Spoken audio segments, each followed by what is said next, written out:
ZP chairperson issue. దాని ఏదో state wide issue మీద బీసీ లేడీ మీద అటాక్ చేశారు తెలుగుదేశం ఎమ్మెల్యే బోండాలో ఎమ్మెల్యే డైరెక్షన్ పైనుంచి లోకేష్ డైరెక్షన్ కొంచెం గట్టిగా స్టేట్ వైడ్ గా అందరితో మాట్లాడించి కొద్దిగా చేస్తే బాగుంటుంది. బీసీ లేడీ గౌడ క్యాస్ట్ కొద్దిగా దాన్ని అందరితో లౌడ్ గా కొంచెం టేకప్ చేస్తే బాగుంటుంది. అంటే ఇది లేటర్ చెప్తే గానీ మన వాళ్ళు గుడివాడలో మన జడ్పీ చైర్పర్సన్ ఇష్యూ.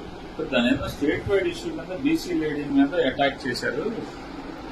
రైట్. ఎవరికి చెప్తున్నాడు మరి? ఎవరికి చెప్తున్నారు? సజ్జల రామకృష్ణారెడ్డికి చెప్పి ఆ బాసుకు చెప్పమంటున్నారా, లేదంటే లీడర్తో చెప్పించంటున్నారా? ఈయన పేరుని నాని ఫోన్ చేస్తున్నది ఎవరికి సార్? అందరికీ నమస్కారం. ఇప్పుడు పేర్ని నాని మాట్లాడుతోంది జగన్మోహన్ రెడ్డితో కాదు. జగన్మోహన్ రెడ్డితో కనుక అయితే లీడర్తో అనరు. లీడర్తో చెబితేనే వీళ్ళంతా రోడ్ల మీదకి వస్తారు, మామూలుగా రోడ్ల మీదకి రారు. అంటే సెకండ్ తను మాట్లాడుతోంది ఆ పార్టీలో ఉన్నటువంటి సెకండ్ ఎవరో అతనితో, అంటే సజ్జల రామకృష్ణారెడ్డి అని చెప్పి స్పష్టంగా కనపడుతున్న పరిస్థితుల్లో ఆ వినయం ఏది, ఆ విధేయత మనం చూసాం. ఏది చెప్పాలా వద్దా అంటూ నంగిగా మాట్లాడుతున్నాడు. అంటే సజ్జల రామకృష్ణారెడ్డి స్క్రిప్ట్ ఓకే అందరూ అంటోంది అదే. ఎవరు ఎక్కడెక్కడ ఏ బూతులు మాట్లాడాలో ఆ బూతుల రచయిత సజ్జల రామకృష్ణారెడ్డి. ఆయన గతంలో పనిచేశాడు మన జర్నలిజంలో మాతో పాటు. అంటే ఇప్పుడు టార్గెట్ లోకేష్గా ఎందుకు వెళ్తుంది అంటున్నారు. అంటే లోకేష్ అంటే భయం. ఎవరినన్నా ఎప్పుడు మనం ఎందుకు టార్గెట్ చేస్తాం? అతనంటే భయపడితే. జనరల్గా మనకేంటంటే నిద్రపోతుంటాం. ఒకవేళ ఆయనను భయపెడితే మిగతా వాళ్ళు కంట్రోల్ ఉంటారని. నిద్రపోతూ ఒకసారిగా పిల్లలు ఏం చేస్తారు, పెద్దగా అరుస్తారు. అంటే కలల్లో ఎప్పుడు అరుస్తారు? నిద్రపోయేవాడు వాళ్ళ అమ్మ ఏం చేస్తుంది, కొంచెం తట్టి నెత్తి మీద ఒకసారి కొట్టి మంచి ఇచ్చి పడుకోబెట్టుద్ది. అంటే భయం. ఈ అరుపులు, ఈ కేకలు, ఈ బూతులు, అటు జగన్మోహన్ రెడ్డి కావచ్చు, ఈ పేర్ని నాని కావచ్చు, లేకపోతే రోజా, వీళ్ళందరూ ఏంటంటే ఈ నరుకుడు భాష, ఇదంతా భయంతో చేస్తున్నటువంటి పనిగా మనం చూడాలి. ఎందుకు భయపడుతున్నారు? ఇప్పుడు సప్తగిరి ప్రసాద్ గారు చెప్పారు, వీళ్ళ పతనానికి అతనే ప్రధాన కారకుడు లోకేష్. యువగళం పాదయాత్ర, దానికి ముందు దాని తర్వాత వాళ్ళ తెలుగుదేశం పార్టీ కావచ్చు, ఆంధ్రప్రదేశ్ కావచ్చు, మనం మార్పులు పరిణామ క్రమం కనుక చూస్తే సరే, ఈ సంవత్సర కాలంలో మంత్రిగా అతని పనితీరు, అతని సమర్థతకి గీటురాయిగా, అంతకుముందు అవహేళన, ఆయన బాడీ లాంగ్వేజ్ని లేకపోతే ఆయన భాషని మనం చూసాం. ఎంతగా టార్చర్ చేశారో, ఎంతగా అతన్ని టార్గెట్ చేశారు. అతనేంటి ఎమ్మెల్యేగా గెలవలేనాడు. అలాంటిది మంగళగిరిలో మరి 90,000 మెజార్టీతో గెలిచాడు. అంటే ఓడిపోయినా ఆ నియోజకవర్గాన్ని అతను నర్చర్ చేసినటువంటి విధానం. ఎంత అతని వయసు 42 ఏళ్ళు. 42 ఏళ్ళకి జగన్మోహన్ రెడ్డికి ఇంత ఇమేజ్ ఎక్కడ? అంటే ఇమేజ్ ఉంది. అంటే ఏంటి, ఒక అసూయ కనపడుతుంది. జగన్మోహన్ రెడ్డి చాలా అసూయాపరుడు. అతను ఎంత అసూయాపరుడు అంటే తన చెల్లిని చూసే అసూయపరే అంత జెలసీ అన్నమాట. అంటే తనకన్నా ఆమెకు ఎక్కువ ఇమేజ్ పెరుగుతోంది. కార్యకర్తలతో, ప్రజలతో ఆమె ఎక్కువ మమేకం అయ్యింది. తన వేష భాషల కన్నా బీయింగ్ ఏ ఫిమేల్, తనేంటి అప్పుడు పాదయాత్రలో ఇతను జైల్లో ఉన్నప్పుడు మరి 3,000 కిలోమీటర్ల పాదయాత్ర చేసి అలా కనెక్ట్ అయింది. అప్పుడు బస్సు యాత్రలో ఆమె ప్రసంగాలు కానీ, ఆ బై బై బాబు అనేటువంటి ఆమె స్లోగన్ కానీ ప్రజల్లోకి వెళ్ళి మరి జగన్ని గెలిపించిన నేపథ్యంలో చూసారా, చెల్లంటేనే అంత అసూయపరుడు. చెల్లికి ఇచ్చినటువంటి ఆస్తులు కూడా లాక్కున్నాడంటే ఇవాళ ఈ అసూయ జగన్ పాలిట ఒక ప్రధాన శత్రువు అన్నమాట. జనరల్గా ఏంటంటే పవన్ గారు, మనిషికి అంతర్గత శత్రువులు 6 ఉంటాయంట. అరిషడ్ వర్గములను ఏదో అంటారు. కామ, క్రోధ, లోభ, మోహ, మద, మాత్సర్యాలు అంటారు. అవన్నీ ఉన్నాయి ఒకే ఒక వ్యక్తిలో, బాగా తీవ్రంగా ఉన్నాయి. ఎవరు? జగన్మోహన్ రెడ్డి. ఆ 6 ఎక్కువే. కామం ఎక్కువే, క్రోధం ఎక్కువే, లోభం ఎక్కువే, మోహం ఎక్కువే, మదం ఎక్కువే, ఇక మాత్సర్యం ఇక చెప్పాల్సింది లేదు. మాత్సర్యం అంటే అదే అసూయ అన్నమాట. ఇవాళ అసూయతోనే రగిలిపోతున్నాడు. ఇతను ఏంటి, పవన్ అన్న అంటున్నాడు. లోకేష్ ఎక్కడ ఏ స్టేజ్ మీద మాట్లాడినా, నిన్న కూడా మాట్లాడాడు. ఏది, ఆ మొక్కలు నాటడం అనే దాంట్లో 1,000,000 మొక్కలు టార్గెట్ ఏదో పెట్టారు. అసలు మా విద్యాశాఖలోనే 1,000,000 మొక్కలు నాటి పవన్ అన్నకి బహుమతిగా ఇస్తా అన్నాడు.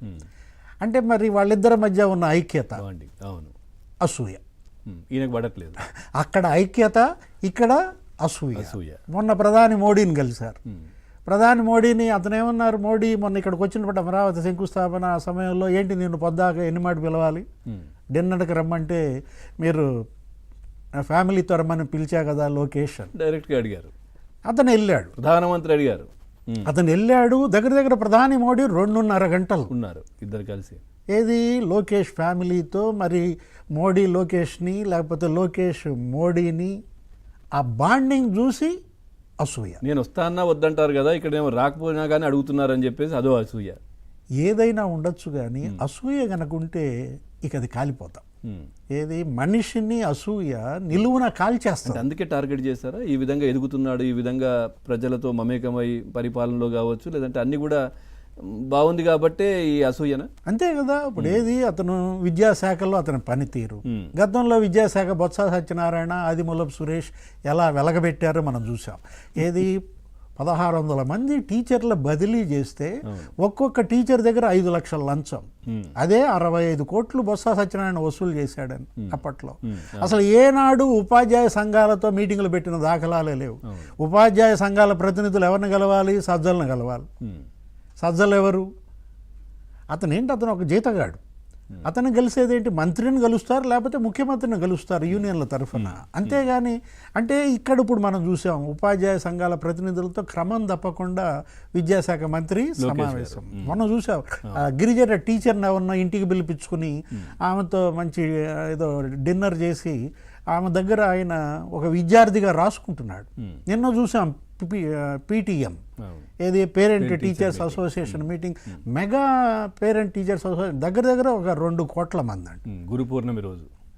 అంటే అటు యోగాంధ్ర, ప్రధాని మోడీ విశాఖ వచ్చినప్పుడు యోగాంధ్ర 3 లక్షల మందితోనో ఏమో ఆ రోజు యోగా. సార్ లోకేష్ గారు పనిచేస్తూ వెళ్తున్నారు కానీ ఎక్కడ ముందుండే ప్రయత్నం చేయట్లేదు. తను నాకేదో రికగ్నేషన్ కావాలి, నేను ముందుండాలి, మా నాన్న పక్కన ఉండాలి ఇట్లా అనుకోవట్లే.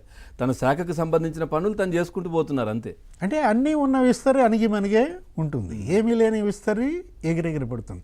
ఇటు యోగాంధ్రలో 2 గిన్నెస్ రికార్డులు అంట.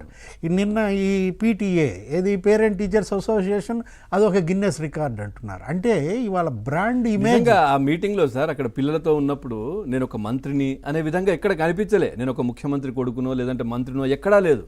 సో పిల్లలతో సరదాగా మాట్లాడుతూ వాళ్ళ పక్కన కూర్చొని భోజనం చేయడం, వాళ్ళతో ఉండడం, అంత అసలు వాళ్ళు కూడా అంత పిల్లలు కూడా అంత హ్యాపీగా ఫీల్ అయ్యారు. అదే కదా పవన్ కళ్యాణ్ ఏదో సినిమాలో కూడా డైలాగ్, ఎక్కడ నెగ్గాలో కాదు ఎక్కడ తగ్గాలో తెలిసినాడే మరి సమర్థుడని. ఇప్పుడు తనను తాను హెచ్చింపబడువాడు ఇవాళ ఏమవుతాడు? పతనం అవుతాడు అనమాట. తనను తాను తగ్గించుకున్నవాడు గెలుస్తాడు. ఇప్పుడు ఇక్కడ ఏంటంటే అటు ఐటీ శాఖ మంత్రిగా ఆయన పెట్టుబడులు రాబడుతున్నటువంటి విధానం మనం చూసాం. విశాఖపట్నం కాగ్నిజెంట్, లేకపోతే టీసీఎస్, అనేక కంపెనీలు ఇవాళ ఆంధ్రప్రదేశ్కి వస్తున్న నేపథ్యంలో బ్రాండ్ ఇమేజ్ బిల్డప్ అవుతుంది. నువ్వు అది డ్యామేజ్ చేశావు, వీళ్ళు దాన్ని మళ్ళా రీబిల్డ్ చేస్తున్నారు. తట్టుకోలేకపోతున్నాడు. ఏది ఎంతగా ఆ అసూయ పెరిగిపోయిందో మొన్న బంగారుపాలెంలో మనం చూసాం. ఆ ఇరిటేషన్ అదేంటి అసలు ఆ మామూలుగా చెలరేగిపోయాడు. ఆ మాటలు, ఆ ఇది ఏంటి? ఒకవైపు ఏమో లిక్కర్ స్కామ్, 11 మంది అరెస్ట్ అయ్యారు.